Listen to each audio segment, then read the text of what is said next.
વડોદરા મહાનગરપાલિકાના વર્તમાન નગર સેવકોની આવતીકાલે 5 વર્ષની ટર્મ પૂરી થાય છે ત્યાં આજે કમાટીબાગ બરોડા મ્યુઝિયમ ખાતે ફોટો સેશન રાખવામાં આવ્યું હતું। આ કાર્યક્રમમાં વડોદરા શહેર municipal commissioner Arunesh Bapu, deputy municipal commissioner Gangasingh, mayor Pinkiben Soni, deputy mayor Chirag Barot, દંડક શૈલેષ પાટીલ, નેતા શાસક પક્ષ સ્થાયી સમિતિ અધ્યક્ષ ડૉક્ટર શીતલ મિસ્ત્રી તથા વડોદરા મહાનગરપાલિકાના તમામ અધિકારીઓ તથા વડોદરા મહાનગરપાલિકાના સફાઈ કર્મચારીઓ સાથે કોટેશનનું આયોજન કરવામાં આવ્યું હતું। મેયરના આપના હુકમ આપ કદાપી નહીં ભૂલી શકો એવી કોઈ ખાટી મીઠી વાત કે જે હંમેશા તમને યાદ રહેશે એવી કોઈ આપણે સૌ જાણીએ છીએ આદરણીય વડાપ્રધાન શ્રી નરેન્દ્રભાઈ મોદીજી પણ પોતાને જ્યારે પોતાની ઓળખ પ્રધાન સેવક તરીકે અપાવતા હોય અને અમે સભાસદશ્રીઓ એટલે એને આપણે ગુજરાતી અને શુદ્ધ ગુજરાતીમાં કહીએ તો નગર સેવક, ત્યારે કોઈ પણ જ્યારે નગર સેવક છે ત્યારે તેનું પ્રાધાન્ય એ હોય કે જ્યાં એની જરૂર છે, જ્યાં સમસ્યા છે એના નિકાલ માટે, પ્રશ્નોના નિવારણ માટે અમે ત્યાં હોઈએ। ત્યારે ઘણા બધા સમયોમાં, ઘણી બધી પરિસ્થિતિઓમાં અમે લોકોની સાથે રહ્યા છે અને જ્યારે કોઈ કામ કરે છે ને અપેક્ષા પણ એનાથી જ હોય છે। એટલે બની શકે કે આપ કોઈ કામની અપેક્ષાને અનુલક્ષીને આપનો આ પ્રશ્ન હોય, પરંતુ પ્રત્યેક નાગરિકની અપેક્ષાને પૂર્ણ કરવાનો મારા ઓલ 76 કાઉન્સિલર, ચૂંટાયેલી પાંખ અને વહીવટી પાંખ સૌએ સાથે મળી અને પૂરી પ્રતિબદ્ધતાથી દરેક કામ કરવાનો પ્રયત્ન પ્રામાણિક કર્યો છે અને એમાં ઘણા ખરા મોટા અંશે અમે સફળતા પણ પ્રાપ્ત કરી છે।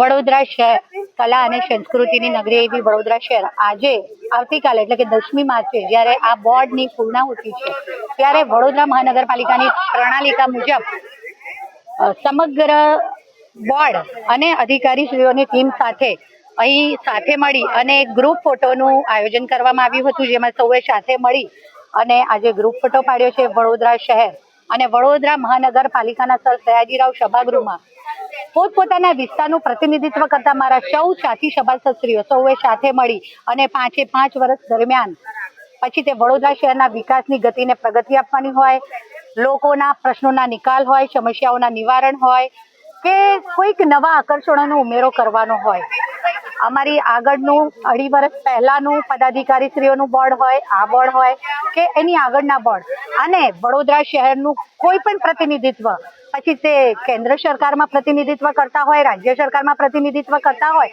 કે વડોદરા મહાનગરપાલિકાના મારા સાથી સભાસદશ્રી તરીકે દરેક આ અને આગળના વર્ષોના બોર્ડ દરેકનું એક પ્રાધાન્ય હતું કે વડોદરા શહેરને વિશ્વામિત્રીનો જે વિકટ પ્રશ્ન છે તેમાંથી કેમ કરીને ઉગારી શકાય। ત્યારે આ બોર્ડ ઐતિહાસિક કામો એટલે પણ કરી શક્યું છે કે તેમાંના કામોમાં એક કામ, ઐતિહાસિક કામ એટલે કે આ વિશ્વામિત્રીને ઊંડી પહોળી કરી અને તેની સંગ્રહ ક્ષમતા અને વહન ક્ષમતા અમે વધારી શક્યા છે।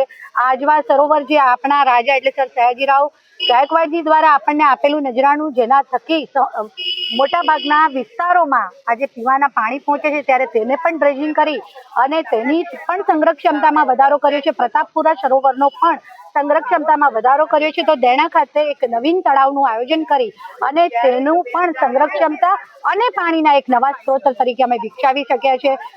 સાથે પરકોટિંગ વેલ દ્વારા પાણી જમીનમાં ઉતારી શકીએ એના પણ મોટા પ્રોજેક્ટ હાથમાં લીધા છે।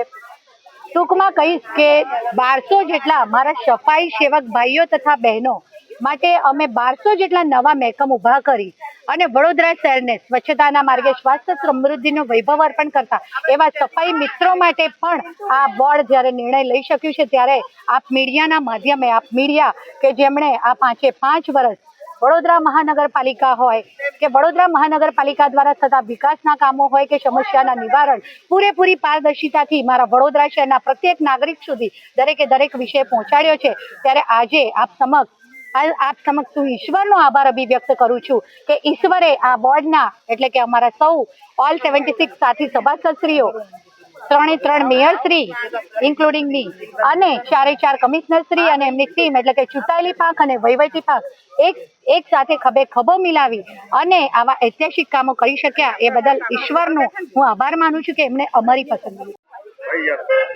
ચેરમેન સાહેબ, હવે નવું બોર્ડ આવશે પણ ગત બોર્ડની એટલે આજે તમારી ટર્મ પૂરી થાય છે, કોઈ એવી ઘટના કે ખાટી મીઠી ઘટના કે જે ચેરમેન સાહેબ કદાપી નહીં ભૂલી શકે?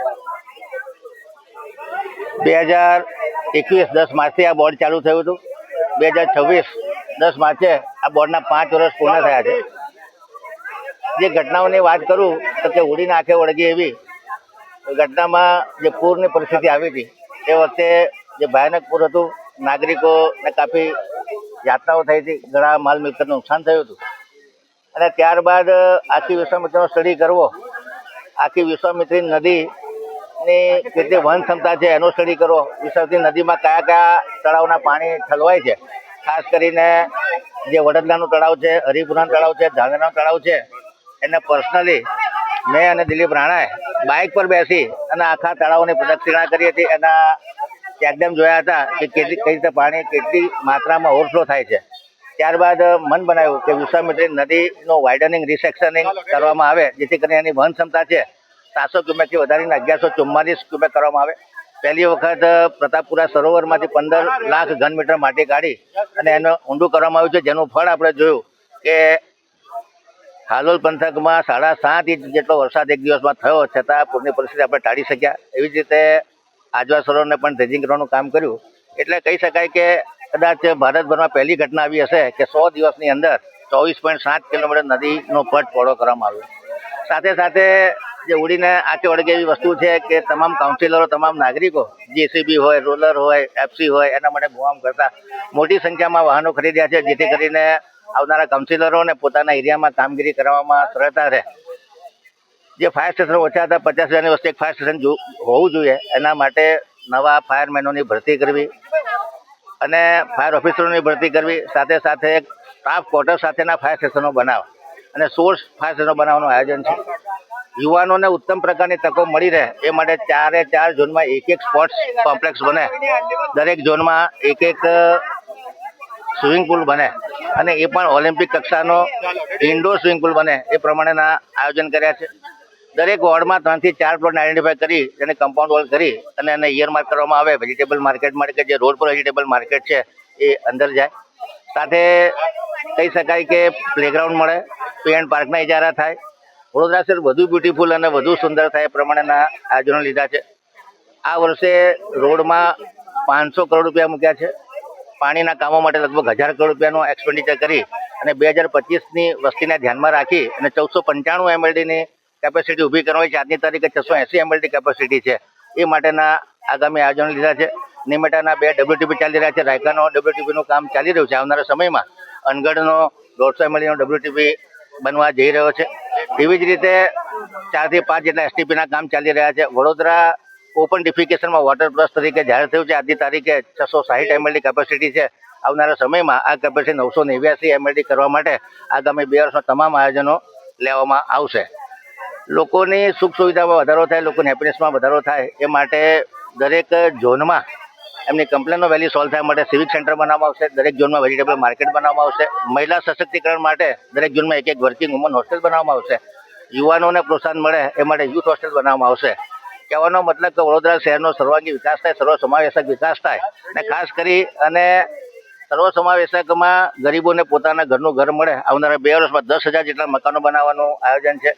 તમામ શેરી ફેરિયાઓને વખત સમયસર લોન મળી રહે અને ક્રેડિટ કાર્ડની સુવિધા મળે એ પ્રમાણેના આયોજન કર્યા છે. યુસીડીઓ, આઈસીડીઓ, આંગણવાડી હોય એટલે કહેવાનો મતલબ કે બાળક જન્મે ત્યાંથી એનું મૃત્યુ થાય ત્યાં સુધીની તમામ યોજનાઓ રાજ્ય સરકાર, કેન્દ્ર સરકાર અને વડોદરા મહાનગરપાલિકા ટ્રિપલ એન્જિન સરકાર લોકોનું જીવન ધોરણ અને બેઝિક સર્વિસ પૂરી પડે અને લોકોને વેરાનું વળતર મળે. તેરા તુચકો અર્પણ, સૌનો સાથ, સૌનો વિકાસ, સૌનો વિશ્વાસ, સૌના પ્રયાસના સૂત્રને સાર્થક કરવાનો પ્રયત્ન કર્યો છે. 5 વર્ષ દરમિયાન તમામ સભાસદશ્રીઓ, તમામ સ્થાયીના સભ્યશ્રીઓએ ખૂબ સારો સાથ સહકાર આપ્યો છે. તમામ મીડિયાના મિત્રો, ધારાસભ્યશ્રીઓ અને સંસદ સભ્યશ્રીઓ એમના પોતાના માર્ગદર્શન સૂચનો કર્યા છે. એના આધારે વડોદરા શહેરનો સર્વાંગી વિકાસ અને 3 ગણી સ્પીડથી કે જે કેપિટલ એક્સપેન્ડિચર 600 કરોડનું કરતા હતા, આજની તારીખે અમારો 1800 થી 1900 કરોડનો ટાર્ગેટ છે. એટલે કહી શકાય કે 600 કરોડથી 1900 કરોડની સફર સ્પીડ, સ્કેલ, સેટિસ્ફેક્શન અને ક્વોલિટી સાથે અમે પ્રામાણિકપણે વડોદરા શહેરના નાગરિકોની સેવા કરી રહ્યા છે. આજના પ્રસંગે તમામ કાઉન્સિલરોને આવનારી જિંદગી સુખમય રહે, એમની યશ કીર્તિમાં વધારો થાય, વડોદરાના નાગરિકોની સેવા કરવાની પ્રભુ એમને પ્રાર્થના આપે એવી શુભેચ્છા આપું છું. તમામ અધિકારી વર્ગો જે સારી ક્વોલિટીના સમયસર કામ પૂર્ણ થાય એ માટે એક્ઝિક્યુશનમાં મદદ કરી છે. તમામ અધિકારીશ્રીઓનો હું આભાર વ્યક્ત કરું છું. સાથે સાથે સફાઈ કર્મચારીઓએ પૂરની પરિસ્થિતિ વખતે વડોદરા શહેરને રોગમાંથી ઉગારવાનું કામ કર્યું અને સફાઈ સેવકો સ્વાસ્થ્ય સેવકો બની ગયા, ત્યારે આજે એમને પણ પ્રોત્સાહન મળે એમની સાથે પણ ફોટો સેશન કર્યું છે. આજના દિવસે કાઉન્સિલરો સાથે, તમામ અધિકારીઓ સાથે અને સફાઈ કર્મચારીઓ સાથે ફોટો સેશનનું આયોજન કરવામાં આવ્યું છે. આજના પ્રસંગે તમામ પદાધિકારી, ખાસ કરીને વડોદરાના પ્રથમ નાગરિક શ્રીમતી પિંકીબેન સોની, ડેપ્યુટી મેયર શ્રી ચિરાગ બારોટ, નેતા મનોજભાઈ પટેલ, દંડક શ્રી શૈલેષભાઈ પાટીલ, માન્ય મ્યુનિસિપલ કમિશનર શ્રી અરુણ ઉમેશ બાબુ, તમામ ડેપ્યુટી કમિશનર લોકો હાજર રહ્યા હતા. તમામને ખૂબ ખૂબ શુભેચ્છાઓ.